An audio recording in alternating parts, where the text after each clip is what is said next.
and welcome back to Channel Pup News Jam. Sonic the Hedgehog's 30th anniversary is just around the corner, and Sega have big plans for it, so we've got a lot to break down today. But first, a quick word from our sponsor, Winx DVD, the perfect tool for backing up your old DVDs and Blu-rays, so that you can enjoy them on the go. They are currently hosting the Superhero Day celebration. Put together the perfect superhero team to beat the villains, and you might just be rewarded with great prizes, including a 4K TV. It's free to enter and everything's kosher, heck, I entered myself. So be sure to check the link in the description below. So in an insider licensing magazine, Sega have posted an advert for Sonic's 30th anniversary, with the tagline, "Unstoppable for Generations." This is very similar to a licensing advert that came out last year for Sonic in 2021, which I covered in a fairly recent video. So what these have in common is that they both have a promise of new things to come in the future, including new games. However, this new advert has much more of a focus on 2022. This licensing ad focusing on the fact that in 2022, we're going to have the new Sonic the Hedgehog movie sequel. We're also going to have Sonic Prime, as well as new games and other content such as mobile games and comic books. Once again, Sega really leaning into Sonic being a multimedia character, which does make sense, as what a lot of people say is that Sonic has an incredibly dynamic design, probably the most of any video game mascot character, so it makes sense to pull him out of just video games and see what they can do with this character being very much a multimedia character. And I think it is safe to say that Sonic has proven that he works well on the big screen, he works well in cartoons, he clearly works well as a comic book character, so yes, I understand that mandate going forward that Sega is no longer just making Sonic a video game mascot. They want to make Sonic a mascot in general and make the video games just one part of that. However, given the fact that Sonic has been a video game mascot for the longest time prior, what's in it for the video gamers? Whether Sega like it or not, the Sonic games are probably going to remain the most important part, the sort of central nexus of Sonic the Hedgehog for most of Sonic's fanbase, I guess. Well, what this new licensing advertisement alludes to is that there will be new Sonic games releasing through 2021 and 2022, with the focus being much more on 2022, which makes sense. Have a big new Sonic game out at the same time that the movie and the Sonic Prime animated series come out, it's a no-brainer. 2022 will be the year of Sonic. Sega pretty much said it every year. They said it about 2021 as well, and it doesn't necessarily feel like that right now, because a lot of people have been expecting an announcement any day now. And is it possible that the previous advertisement that said that there'd be new games in 2021 was lying? Not necessarily. Something people do need to take into account is that there is a big global pandemic going on, which has a lot of businesses at a standstill. If you look at Nintendo, for Mario's 35th anniversary and all their anniversary projects, they've just been re-releasing old games onto the Nintendo Switch to celebrate that. There has been some new content, such as Bowser's Fury, but there are a lot of re-releases going on. And I think Sonic is about to follow suit in 2021, while there'll be something newer and bigger in 2022. Now, I don't talk about leaks very much on this channel, which is probably stupid of me, as I probably could have made a killing on talking about Zippo's leaks. But here's the thing, reliable or not, anyone can fake that. Very easy to do. The one leak that I do give a bit of credence, though, is the Sonic Colors Ultimate leak, as there's been listings on store websites. We've got it listed on a German dubbing website, and allegedly it leaked on the list of State of Play games. And I think what's going on here is that Sega are very much doing the Nintendo thing with Sonic, which is, yeah, you know, a lot of people are going to scoff at that, as, you know, Sega do what Nintendo don't.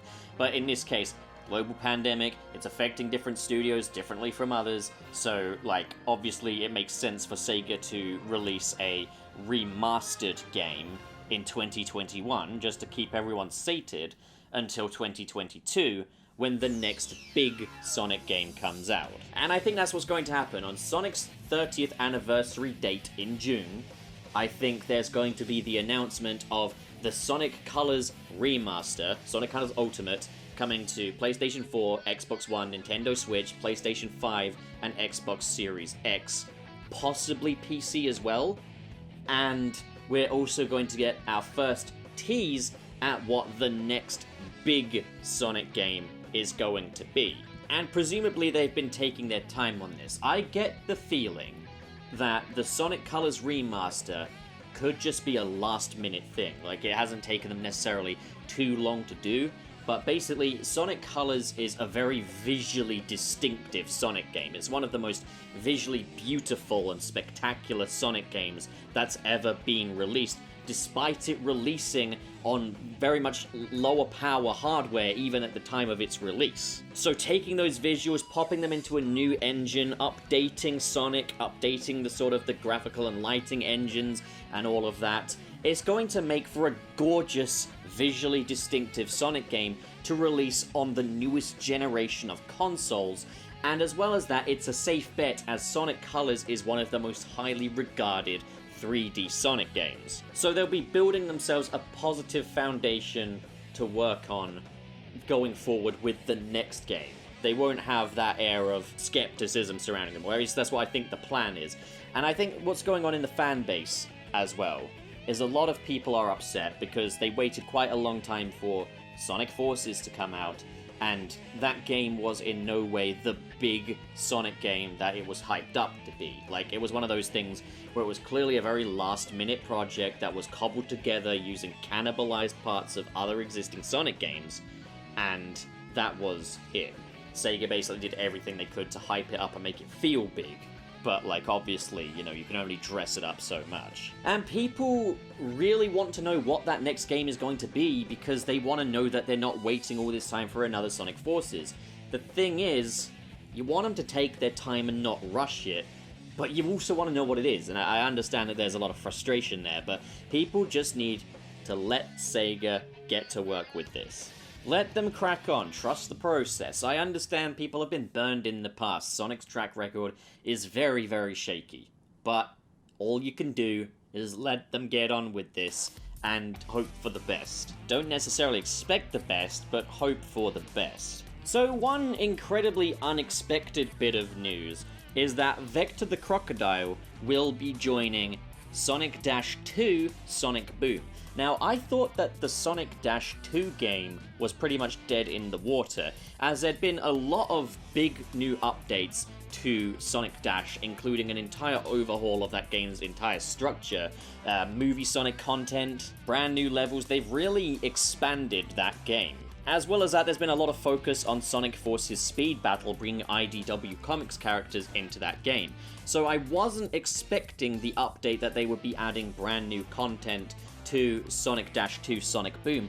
Also partly because the Sonic Boom universe is to all intents and purposes dead, as far as we know. But we've now got this slight glimmer of hope that maybe Sega are giving it another go with the Sonic Boom universe, maybe to some strange extent anyway. Maybe starting off very small, or maybe it will just be a mobile exclusive thing.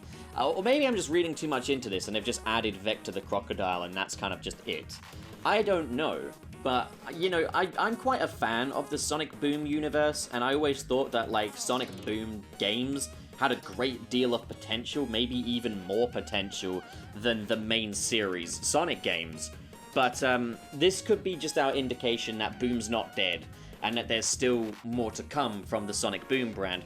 Which will be strange because Roger Craig Smith is no longer Sonic. He left that role on his own terms, he wanted to start a new life somewhere else, which makes a lot of sense. And it's just, I don't think you can bring back Sonic Boom with a different voice actor, because Roger Craig Smith is the quintessential Boom Sonic. I know not everybody loves him as main series Sonic, but that guy was Boom Sonic. He was fantastic as Boom Sonic. As well as that, Amy Rose's voice actress and Tails, they're gone too. Although Tails will be continuing in the Sonic movie sequel. I think we could be reading too far into this, but it is nice to see just one tiny little spark of life left in the Sonic Boom brand. You know something I would love to see? The Sonic Boom cast as unlockable skins in future Sonic games, at the very least. Just unlockable skins. Maybe even in Sonic Forces Speed Battle, you can play as Boom Sonic, or in Sonic Dash 1, you can play as Boom Sonic. I've got a lot of love for these versions of the characters, and I think they could have stuck around a little longer just to see what they could do with them, but I understand Sega got incredibly cold feet after Rise of Lyric, and understandably so, although it was mainly their fault, but like, I've already done an entire video talking about that. While I don't think we have much longer to wait for the next Sonic game, as I think we will be getting announcements on June 23rd, and I think the Sonic Colors remaster will release very shortly after that. I think that will be a 2021 release.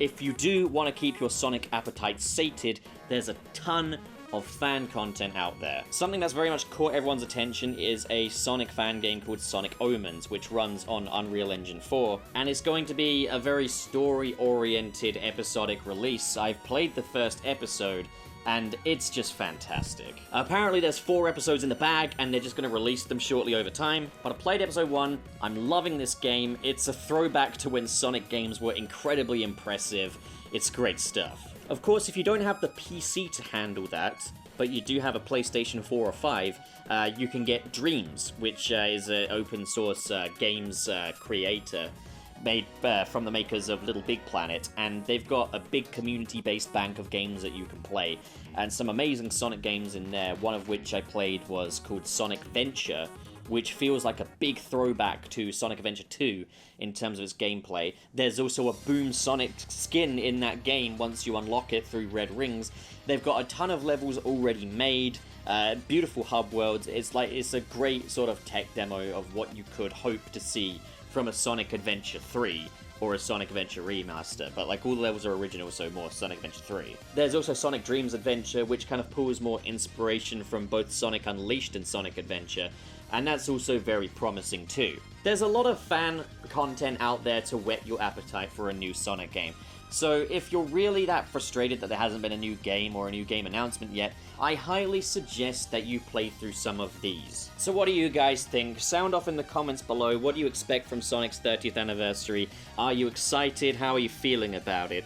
Comment below and discuss. And as always, if you enjoyed this video and you want to see more like it, hit subscribe, hit the like button, as well as the share button if you like. And in the description below are different links to different social media feeds, including Twitter, Instagram, all that good stuff, as well as a Patreon where you can help support this channel. I just want to give a quick shout out to the patrons in the $10 tier, Cyrus the Skeptic and Marcus Ward. Thank you so much for your support, guys. It means a lot to me. So with all that being said, folks, thank you so much for watching, and have a great day.